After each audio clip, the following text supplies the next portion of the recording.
I really try to encourage folks to have a measured response when it comes to how we are going to react to the tidal wave of terrible things that are breaking on the news throughout the day after day after day for the last couple of weeks.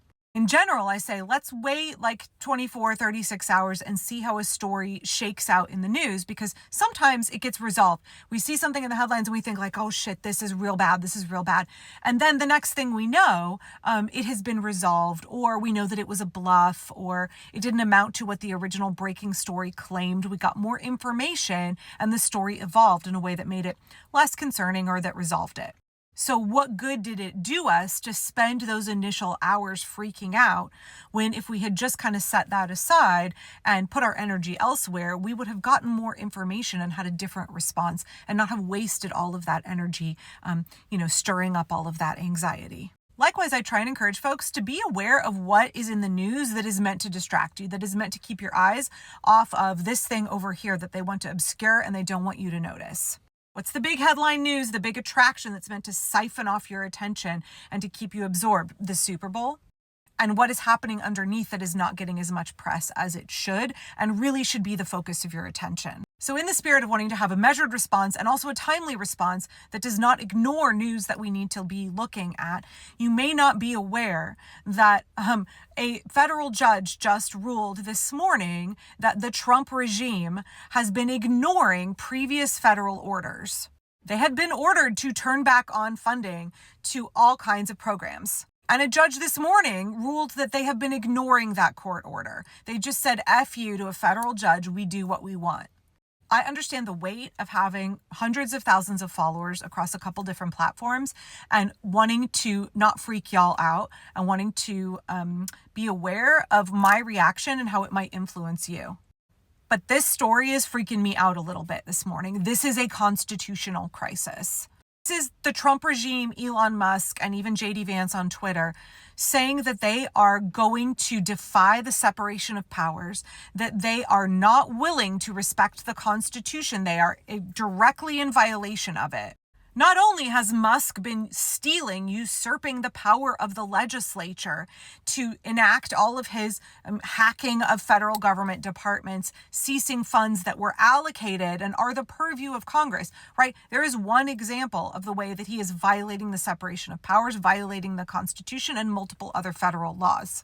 And here today, we see the Trump regime and Elon Musk doing the same thing with the judicial branch, saying we have no respect for the rule of law.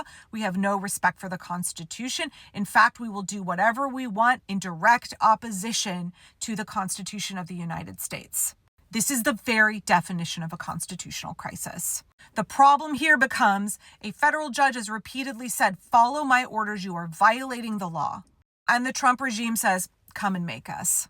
Now, I'm not a legal expert. I'm not even a political scientist, but I understand that there has to be an enforcement mechanism. And that enforcement mechanism is the Department of Justice, right? That is for a judge to issue a bench warrant, for a judge to issue legal action where they would send presumably the U.S. Marshal out to enforce their court order.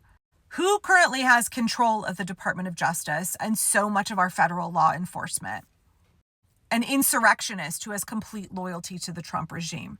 So you understand now that we are in a constitutional crisis.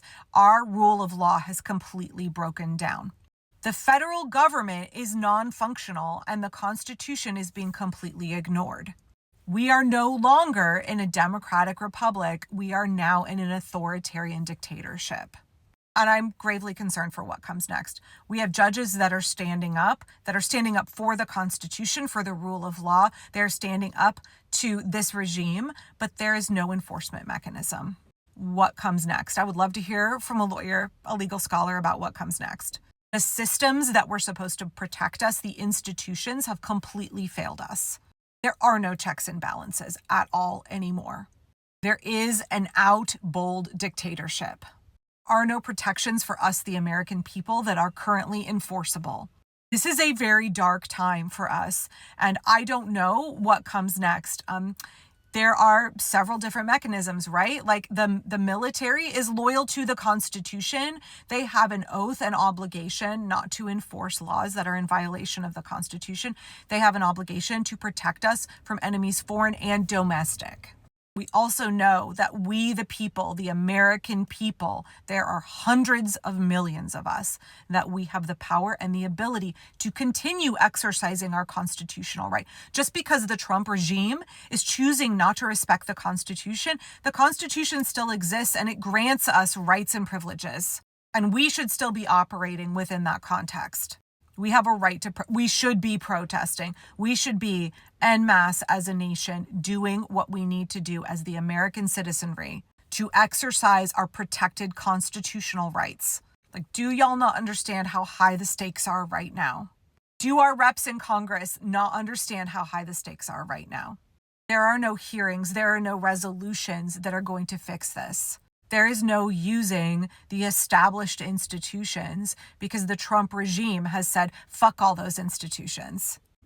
Those procedures and processes and decorum only works if you have people who are willing to comply, folks who are willing to subject themselves to the authority of the Constitution. The Trump regime is spitting on the Constitution. Elon Musk is gleefully dancing all over it.